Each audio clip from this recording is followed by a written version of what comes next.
Okay. Hello, hello, hello. Alright, looks like it's working. I was about to shave my face this morning when I had the strike of something I needed to say entering my mind. So, when you examine the world, you can separate it into two parts essentially, at least from our human perspective, namely the physical aspect and the spiritual aspect. So, the difference between cold mechanical, um, you know, like objects without spirit or soul to be spoken of, just cold, calculating, nothing spiritual. And then there's the spirit side, which is, like having an identity, being conscious and willful in the realm of consciousness. It's kind of cumbersome to talk about, I'm realizing, but I think the main picture is apparent. So when you are going through your day-to-day life as a human being, you find yourself on the interstice between the physical and the spiritual realm. So you can go strongly one way or the other, or some people are extremely balanced. They have a good balance of that. Some people are naturally inclined one way or the other. I I happen to be somebody who's more inclined to the spiritual side of things. But in today's day and age, there's such a emphasis on the physical side of things, it seems. And I'm specifically talking about technological advancement in society as a whole. Like technology has become such a interwoven aspect to the procedure and goings on of society. We rely heavily on these technologies that we've developed, and they keep getting more advanced and complex, and they keep taking over more of the important functions of society where it used to always be human or natural, right? So that's a frightening thing to witness because I've lived it and I see it in so many other people that it's difficult for people growing up, kids growing up in the world, to know better about these things.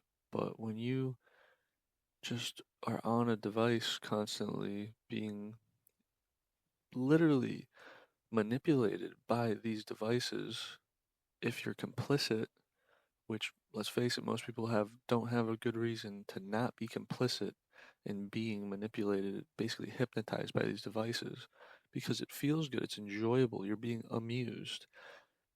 Your your physical constitution as a human being, the neurotransmitters, the physical activity of your body, of your physiology, and how it interacts with or how it coincides with your spiritual experience.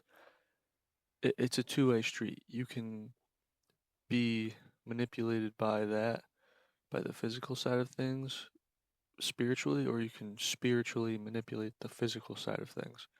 So if you're complicit in these devices, you're going to let them control you and control your spiritual incarnation. You're going to allow these devices to dictate how you behave because you're complicit in the amusement, in the physical interaction between your physiology and the object at hand, which you're interacting with, you're interfacing with it. Once upon a time, people would interface with the natural world only because that was the only option. So you can talk all the shit you want about the new generations, but it's not really fair because the old generation is didn't have the option to fuck up on these technologies. So, anyways, generational abuse is stupid in any capacity. Don't even bother with it. It's just a waste of time to talk about that stuff. If you're gonna be hostile, same as with anything else, really. If you're being hostile, just shut up unless it's necessary for survival. But, anyways, the physical side of reality. That's that's really the crux here in this conversation is as a human being, you have spirit and you have will. Whether or not you exercise that and make it paramount in your incarnation, that's entirely up to you. There's an old saying, Zeus may you may fetter my leg, but Zeus himself cannot fetter my spirit, or something like that. I believe it was Socrates that said that, and I love that quote because it speaks to the freedom that every sentient individual has, no matter what anyone or anything does or says, within the confines of your body, within your being, nobody can force you to do anything except for you.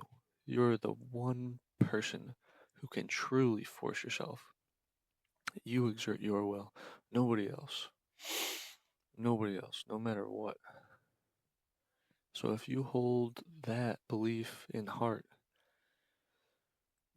then you stand a much better chance in this world of technological um, upheaval. I mean, everything's being just so many things. I shouldn't say everything, but so many things are being just overtaken by technological advancement. And it seems like it's kind of intentional by certain, I really can't say, I suppose I shouldn't say that, but it feels that way. And it feels like the world is in a very precarious spot because you look at the natural order of things and forever it's been just, hmm, how do you say, more natural. And now there's so many things that we've created with our hands that are complicating the natural order that has been in place. And the only way forward, it seems, with human society staying intact is to continue to manipulate reality in any way, every way possible. But what shape will it take? What attitudes will, be at the top of that mountain of human progress? Who will be there making these pivotal choices? Who's to say? Maybe it's you. Maybe it's me. Who knows? Maybe it's nobody. Such a strange world. I mean, think about how cold technology really is, and we're handing over so much power to it. So many artificial intelligences are evolving as we speak. I mean, it's just remarkable the exponential rate that these things are beginning to evolve. And I just really hope people are doing um, good stuff with it not being evil. I don't know. My main point in making this particular clip was just to talk about the physical and spiritual aspect of reality as a human being. So the main takeaway is consider your place in this world as a human being in this incarnation and how powerful you truly are if you stopped and thought about it, and how deserving you are of life and love and dignity that you owe yourself. You owe that to yourself. You can't force other people to act any certain ways, and you shouldn't be entitled to every single whim in your every selfish little thing, but just humble yourself before the glory of all that is, because it's magnificent and we're lucky to be here to witness it. And that's what human beings are here for, to witness all of this beauty and to do what we will with it, for better or worse. That is the reality of the freedom we have. For better or worse, we could do whatever we want. So why not make it as great as it could possibly be, as good and wonderful for everyone? We can do that, and it's not through the cold machinations of reality that that's going to happen. Not alone. It needs to have spirit driving it, and the human heart between those things. That's what will bring us into the future of great prosperity for all of humankind.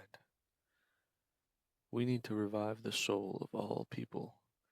There's so many people who are just bereft of spirit, it seems. They're just losing more and more of that, being more and more enslaved by technology every day. And it's disconnecting people from nature to be so involved with these devices, because you're being, all of your senses are being pulled away from interfacing with the natural energies of the world. And it's being substituted with the facade of these cold energies of devices. I mean, would you rather cuddle with a beautiful person of the sex that you desire in your bed and enjoy a loving time with them, or like not specifically sexually, but just, yeah, cuddling and having a good time in bed? That sounds perfect. Or would you rather be there with a stupid freaking phone in your face, just blasting your eyeballs with with light? I mean, it's a no-brainer.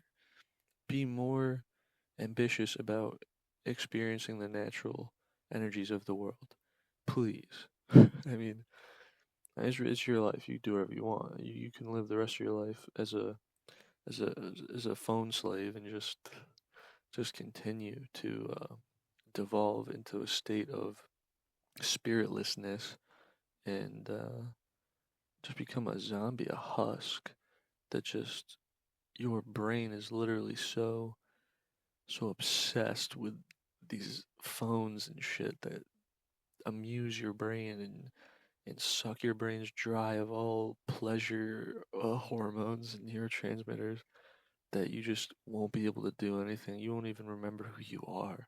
You'll forget all the people that you ever loved in this to in the years leading up to this. It's currently 2025. You could be 2050 and you look back and it's just, you're a husk. You can't even hardly recall anything that you love. It's been years since you loved anything. Yeah, it sounds pretty freaking lame to me. No thanks. I think we need spirit in this world. We need more spirit. Alright, thanks for listening. Um, love is the answer to everything. Every question you've ever asked, you've always had enough of an answer right where you are in your heart, um, in order to pursue a further answer to those questions or feelings, or you could answer it right there on your own. You have a lot of power. You are wonderful. You are unique. You can always be better. You can always be happier. Alright, goodbye for real this time. Alright, cool. Much love.